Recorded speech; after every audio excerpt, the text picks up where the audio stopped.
Wakenya wenzangu, what happens when the sanctuary becomes the battlefield?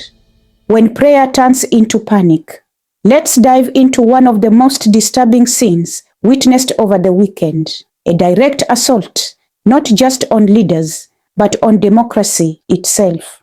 Shock and outrage rippled through the nation after a dramatic attack took place at a church service in Mwiki, Kasarani. Former Deputy President Rigathi Gachagua and Wiper Party leader Kalonzo were the guests of honor. But instead of a peaceful service, chaos erupted as armed individuals stormed the venue, causing mayhem and sending worshippers scrambling for safety. Chairs flew, windows shattered, and the sound of gunfire tore through what was meant to be a moment of worship. Gachagua didn't mince his words. He pointed a sharp finger at President William Ruto and Nairobi Governor Johnson Sakaja, accusing them of being behind what he termed as a state-sponsored attack. Gachagua was firm, stating that this was part of a broader strategy to silence dissent and instill fear in the hearts of those who challenge the current leadership. Kalonzo, equally shaken but strong in his stance, called the incident a national shame. He condemned the use of sacred spaces to settle political scores, saying churches should be places of peace, not battlegrounds.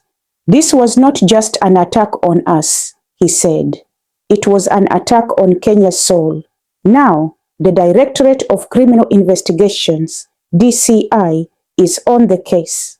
Early reports suggest the shots may have come from VIP security teams and licensed civilians, supposedly in self-defense as a mob advanced. But that has only raised more questions. Who let things get that far? Who benefits from the fear? Public reaction has been fierce.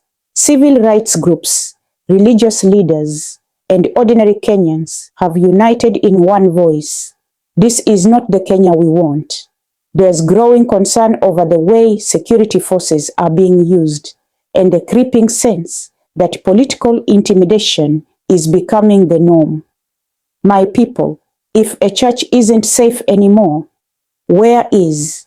When leaders can't attend worship without fearing for their lives, what message are we sending to our children? That bullets now answer ballots. As Sauti Mzalendo, we say this: violence must never be normalized. Political differences are healthy, but weaponizing them, that's dangerous. Our democracy depends on freedom of speech, safety in worship, and the ability to challenge authority without fear. So let's ask the hard questions. Who is really in control?